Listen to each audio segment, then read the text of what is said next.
السلام علیکم ورحمۃ اللہ وبرکاتہ۔ ناظرین، آپ دیکھ رہے ہیں رکن الدین بیبرس سیریز کی ایپیسوڈ 3۔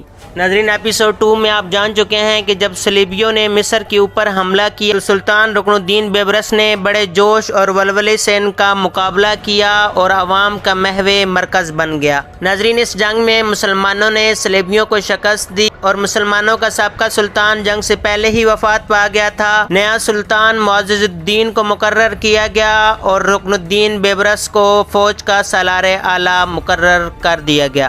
ناظرین، جن دنوں بیبرس کو مصر میں لشکریوں کا سالار اعلیٰ مقرر کیا گیا تھا، ان دنوں عالم اسلام کی حالت بڑی تشویشناک تھی۔ منگول، جو اپنے آپ کو قہر خداوندی سمجھتے تھے، مسلمانوں کے علاقوں پر حملہ آور ہوتے ہوئے انہوں نے بخارا، سمرقند، بلخ، نیشاپور، ہرات اور دوسرے بے شمار شہروں اور قصبوں کو جلا کر راکھ کر دیا تھا۔ وہاں کے باشندوں میں اکثر کو انہوں نے بے دردی سے مار دیا۔ اس قتل عام میں مرد، بچے، بوڑھے، بیمار، معذور کسی کی تخصیص نہ تھی۔ جو لوگ کسی طرح قتل ہونے سے بچ گئے، ان کو غلام بنا لیا گیا۔ پہلے چنگیز خان مسلمانوں پر یلغار کرتا رہا، اس کے بعد اس کا پوتا ہلاکو خان عالم اسلام پر چڑھ دوڑا اور ایک لشکر جرار کے ساتھ اسلامی ممالک پر اس ہولناک یلغار کا آغاز کیا، جس نے عباسی خلافت کو خس و خاشاک کی طرح بہا کر رکھ دیا۔ ناظرین، ہلاکو خان بغداد پر حملہ آور ہوا۔ بغداد کی اس نے اینٹ سے اینٹ بجا کر رکھ دی اور عباسی خلیفہ کو اس نے قتل کر دیا۔ بغداد شہر کا تباہ ہونا اور خلیفہ کا قتل ہونا کوئی معمولی سانحہ نہیں تھا۔ اس سے عالم اسلام میں کوہرام مچ گیا، کیونکہ عباسی خلیفہ کی کمزوری کے باوجود اسے روحانی طور پر ساری اسلامی دنیا کا فرمان روا سمجھا جاتا تھا اور بڑے بڑے مسلمان حکمران اور فاتح اس کے سامنے گردنیں جھکاتے تھے۔ اس سے سند حکومت حاصل کرنا اپنے لیے باعث سعادت سمجھتے تھے۔ خلیفہ کو قتل اور بغداد کو برباد کرنے کے بعد ہلاکو کا لشکر عراق کے دوسرے شہروں کی طرف بڑھا۔ تباہی اور بربادی، خون ریزی اور جہالت ہر طرف پھیلاتے چلا گیا۔ ناظرین، چند دنوں کے اندر خسران کے بارونق شہر کی اینٹ سے اینٹ بجا دی اور وہاں کے باشندوں کو نہایت بے دردی سے قتل کر دیا۔ ناظرین، جس وقت ہلاکو خان بغداد، عراق کے دوسرے شہروں کو برباد کر چکا، تب وہ شام کی سرزمینوں میں داخل ہوا۔ وہاں بھی لرزہ خیز واقعات کا اعادہ کیا۔ اب منگول عراق اور شام میں دندناتے پھر رہے تھے اور ان کی نگاہیں اب مصر پر جم گئی تھیں، اس لیے شام کو فتح کرنے کے بعد فلسطین سے ہوتے ہوئے وہ مصر کا رخ کرنا چاہتے تھے۔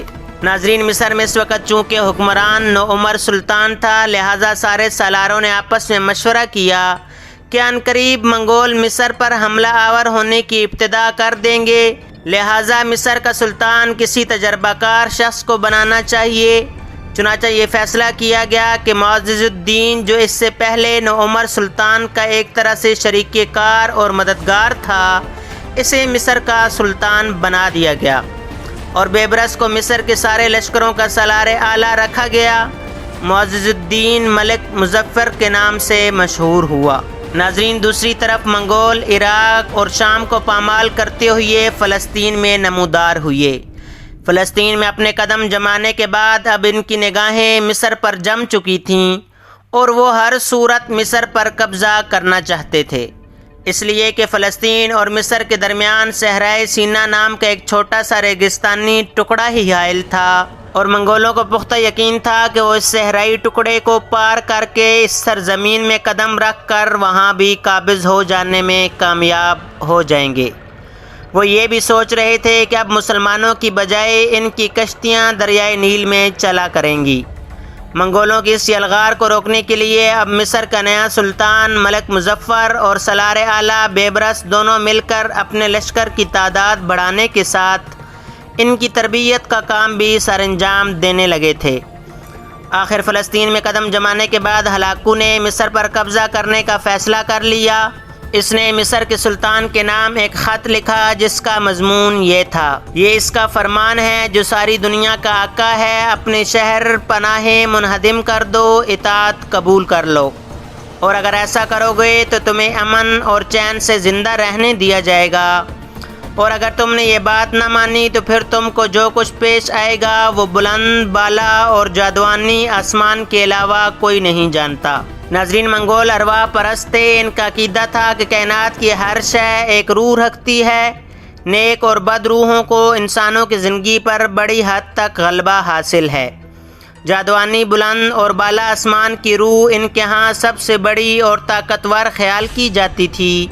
اسی بنا پر منگول اس کی قسم کھایا کرتے تھے۔ ہلاکو خان کا یہ خط لے کر اس کے سفیر مصر میں داخل ہوئے، کیونکہ ابھی تک کسی مسلمان حکمران نے ان کی اکڑی ہوئی گردن میں خم نہیں ڈالا تھا، لہٰذا وہ بڑے اکڑ کر چل رہے تھے۔ ان کا رویہ انتہائی درجے کا گستاخانہ تھا، اور جب انہیں مصر کے سلطان معزز الدین کے سامنے پیش کیا گیا تو انہوں نے آداب شاہی کا خیال کیے بغیر ہلاکو خان کا خط معزز الدین کے سامنے پھینک دیا، جو ملک مظفر کے نام تھا، جو مصر کا سلطان تھا۔ اس موقع پر مصر کے سلطان ملک مظفر کی آنکھیں غصے میں شعلے برسا گئی تھیں، تاہم اس نے کسی رد عمل کا اظہار نہ کیا بلکہ صبر کیا۔ اس وقت بیبرس لشکر کے سالار اعلیٰ کی حیثیت سے اس کے قریب بیٹھا ہوا تھا۔ وہ بھی اپنے رد عمل کا اظہار کرنا چاہتا تھا، لیکن صبر اور تحمل سے کام لے گیا۔ ہلاکو کا خط سن کر مصر کے سلطان ملک مظفر نے ہلاکو خان کے سفیروں سے کہا: ہم نے ہلاکو خان کا کچھ نہیں بگاڑا، اس لیے بہتر یہی ہے کہ ہمیں اپنے حال میں رہنے دیا جائے۔ اس پر ہلاکو خان کے ان سفیروں میں سے جو ان کا سرکردہ تھا غصے میں لال ہو گیا، چلا کر کہنے لگا: کیا تم یہ چاہتے ہو کہ تمہارا وہی حشر ہو جو بغداد کے مغرور خلیفہ کا ہو چکا ہے؟ اچھی طرح سمجھ لو کہ ہمارے آقا کی قوت لامحدود ہے اور دنیا کی کوئی طاقت اس سے ٹکر نہیں لے سکتی۔